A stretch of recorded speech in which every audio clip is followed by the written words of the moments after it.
नाज़रीन, सिंधड़ी में सियारे जे वसकारे खां पोइ गरम शयुनि जी तलब में वाध थी वई आहे। वधीक तफ़सील ॾिसूं था असद शहर जी रिपोर्ट में।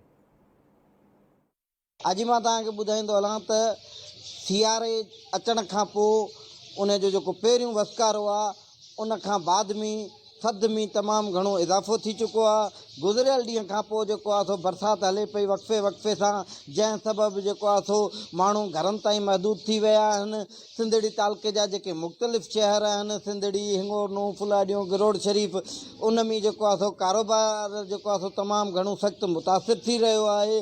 ऐं उन सां गॾोगॾु उते जेको आहे सो गरम कपिड़नि जे वहापे में जेको आहे सो उन्हनि जी ख़रीदारीअ में इज़ाफ़ो थी वियो आहे। उन सां गॾोगॾु जेको आहे सो वहापे वारियूं शयूं आहिनि जेके सियारे जी मौसम में गरम शयूं इस्तेमालु थियनि थियूं, जंहिंमें जेको आहे सो ख़ुश्क फ्रूट आहे, चांहियूं ऐं जेके कहवा वग़ैरह आहिनि, उन्हनि जे विकिरो में बि इज़ाफ़ो थी वियो आहे।